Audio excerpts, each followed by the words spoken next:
अधिवेशनाच्या पूर्वसंध्येला राज्य मंत्रिमंडळाच्या बैठकीचं आयोजन करण्यात आले।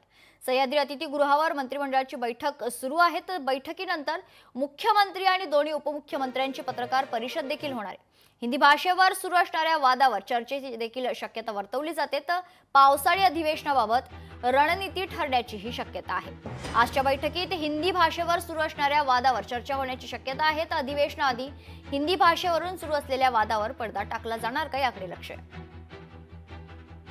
या संदर्भात सविस्तर माहिती जाणून घेऊयात। आमचे प्रतिनिधी चेतन ननावरे आपल्या सोबत जोडले गेलेत। चेतन, काय सविस्तर माहिती आहे? बैठकीला सुरुवात झाली आहे, या बैठकीत अनेक विषयांवर चर्चा होण्याची शक्यता आहे।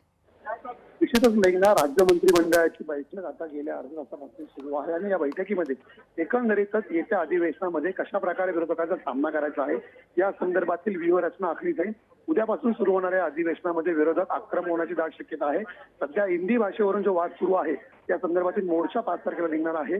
तो मोर्चा कशा प्रकारे स्थगित करता येऊ शकतो किंवा त्यातली हवा काढता येऊ शकते यासाठी या शासन निर्णयामध्ये काही बदल करता येईल का, या संदर्भात काही तज्ञ समितीची नेमणूक करता येईल का, या अनुषंगाने सुद्धा चर्चा अपेक्षित आहे। त्यामुळे आजच्या कॅबिनेट बैठकीनंतर आता थोड्याच वेळामध्ये मुख्यमंत्री आणि दोन्ही उपमुख्यमंत्री पत्रकार परिषद देखील घेणार आहेत। या पत्रकार परिषदेमध्ये नेमकं आता या मुद्द्यावरती काय तोडगा काढतात याकडे आपलं लक्ष असतं। एकंदरीतच चेतन, जर आपण आज पाहिलं, आज उपमुख्यमंत्री अजित पवार यांनी देखील एक महत्त्वाचं विधान केले।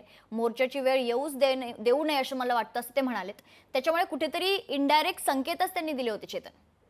निश्चितच, कारण याआधीही मुख्यमंत्र्यांनी स्पष्ट भूमिका घेतलेली होती की शालेय शिक्षण मंत्री दादा भुसे आहेत, ज्यांचा विरोध आहे असे साहित्यिक असतील, लेखक असतील किंवा वेगवेगळ्या क्षेत्रातील व्यक्ती असतील, त्यांचे राजकीय आठवड्याभरामध्ये शासनाची भूमिका समजावून सांगतील आणि त्यानंतर जो कुठला निर्णय असेल तो घेतला जाईल आणि जो निर्णय असेल तो निश्चितपणे मराठी विद्यार्थ्यांच्या हिताचा असेल। या ठिकाणी कुठल्याही हिंदी भाषेची सक्तीचा निर्णय अद्यापर्यंत झालेला नाहीये।